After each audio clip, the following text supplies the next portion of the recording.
one thing that I think I've found in my life that has put people off from God and following Jesus and Bible and stuff is this whole concept of hell. And we did talk about this before, but I think that just the misunderstanding of it and how like the time and cultural language differences and everything have impacted our view of hell, especially as English speakers. Maybe if you could just speak a little bit on that, just so people can kind of at least start like thinking, hey, maybe hell isn't this place that we as humans go to burn forever in eternity. Maybe that's not actually what a loving God would do for us. Maybe Exactly. just speak on that a little Exactly. Yeah, you know, I mean, if you start with the whole thing with Adam and Eve, which is, you know, not talking about hell, at least for the moment, it's that a lot of people have the idea that God cursed Adam and Eve, but he didn't. He cursed the ground because of their sin, and he cursed the serpent. He always intended redemption for humanity, right? And once you understand that he always intended redemption for humanity, that really, you know, unpacks what the plan of God was and how at various times, you know, and the recorded times in the Bible that people went, well, we don't like your plan, God, right? And once we've got that understanding, we can actually look at hell and go, okay, originally hell was, at least, you know, in the Hebrew Bible, it was Sheol. Sheol was a place where there was fog and darkness, and people went there as a kind of waiting zone. And you get, for instance, the example of Samuel being called up from Sheol in the time when Saul is desperate for an answer. Samuel is dead. He's a prophet, right? And he delivers a prophecy to Saul that Saul doesn't really like, right? And what Saul has done at that point in time is he has made a covenant with Sheol and a covenant with death. And this impacts the whole of Jewish history from that point on. And we can look at that impact and know that it's there because Jesus actually undoes that covenant with death and that covenant with Sheol, right? And he doesn't do it on the cross, which is going to surprise a lot of people. Yeah, no, that's surprising, yeah. Yeah, Where did he do it? He does it before that, right? And you have to know a little bit of the geography, right? But the whole thing is that Saul, after the day after he got this prophecy from, you know, the grave, right, he was killed, right? And the Philistines displayed his body on the walls of Beit Shean, which is a still an archaeological site, one of the biggest, probably the biggest archaeological site today in Israel. And across the other side of the Jordan River, there was a Jewish settlement. And these guys saw what happened, and they took the bodies of Saul and his sons down, and they took them to the other side of the river, right? And they burnt the bodies, and they buried the bones. And later, when David's in a bit of trouble, right, and he realizes that he needs to honor the previous king, right, he gets the bones and he brings them, right, down to a place near Jerusalem. Now, when Jesus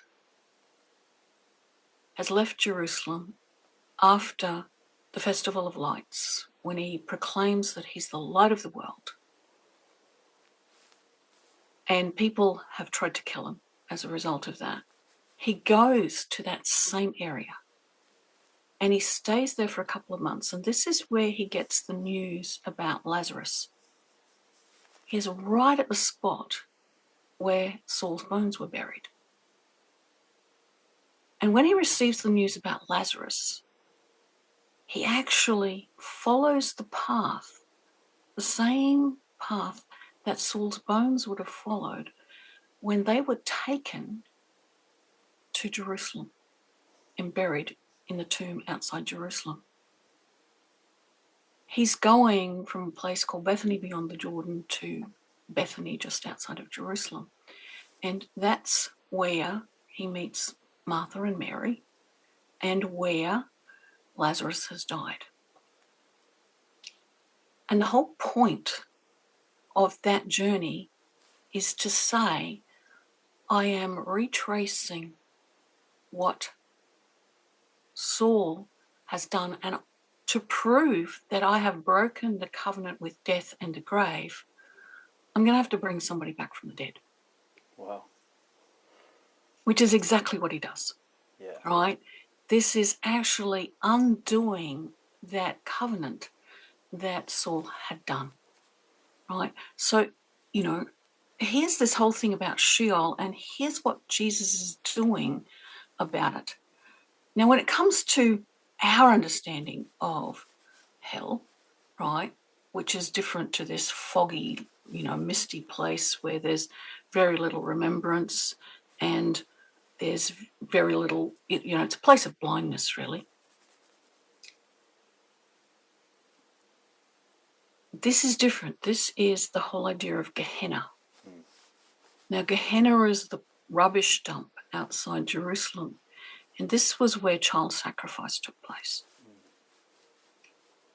And here you've got something entirely different. Here you've got that image of eternal burning, right? Because this was a place where the rubbish was always burning and where child sacrifice had taken place in the past. And so here you've got a slightly different image. You've got exactly what Jesus is saying is, this is what you want to avoid. It's your choice. Right? And you get that amazing parable that he tells, which has Lazarus in it. Right? It's the only parable he tells where there's a name. Wow. Right? Okay. And he tells the story of Lazarus and the rich man. The rich man was dressed in purple. He had 5 brothers, so on and so forth. There's a lot of detail actually in this parable that is, not in the same order of detail as in other parables. And when you look at what he's saying, it's quite possible, more than possible. In my view, what he's doing is going, Caiaphas, you have 5 brothers. Well, they're brothers-in-law, but same word, right? You will wind up in hell if you keep going the way you're going.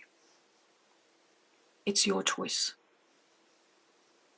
And in the parable, Abraham basically is having this dialogue with the rich man and is saying to him, look, even if somebody came back from the dead, no one would be convinced. Even if someone named Lazarus came back from the dead, you wouldn't be convinced. And so what Jesus is actually saying, I believe, to Caiaphas is, it wouldn't matter how extraordinary the sign was. Your choice is to oppose God. Right? And once you've made that choice to oppose God, then what can we do? God is not going to destroy your free will. You have made the choice to go to the place that was never reserved for humanity. It was only reserved for the fallen angels. And so I think, this is what we have to look at when we're looking at that concept of hell. It's not a place where humans are ever supposed to go. But it's a choice that we make by covenant agreement with the enemy. And the enemy is death or Sheol, because both death and Sheol are considered not just places, but people. They have their own being, right? And, at first you go, how can you be both a place and a person, right? Yeah. But you have to recognize that we are places and we are people. We are the temple of the Holy Spirit. That's a place. We are the New Jerusalem. That's a place, right? But we're also people. So, I know it's really hard to wrap your head around, and I don't think I've wrapped my head around it really very well either. But I actually just go, okay, I'm a place and a person. These are a place and a person, right? They are thrown into the lake of fire at the end of time, right? And that was reserved for them. If we keep on our covenant with them, then that unfortunately means that because of our oneness with them, that's where we go to. Right. So we kind of go to this, like from your understanding, go to this place where it's fogginess, blindness, and everything. You're kind of there, and then that whole entity is then at the end of time thrown into the lake of fire. Yeah, yeah. So it's not like the understanding, because people kind of understand it like humans are sent just to burn, right? But from what I understand is that that's not really what happens. There's this place where we go. It's the separation from God, essentially. It's confusion, it's death, whatever.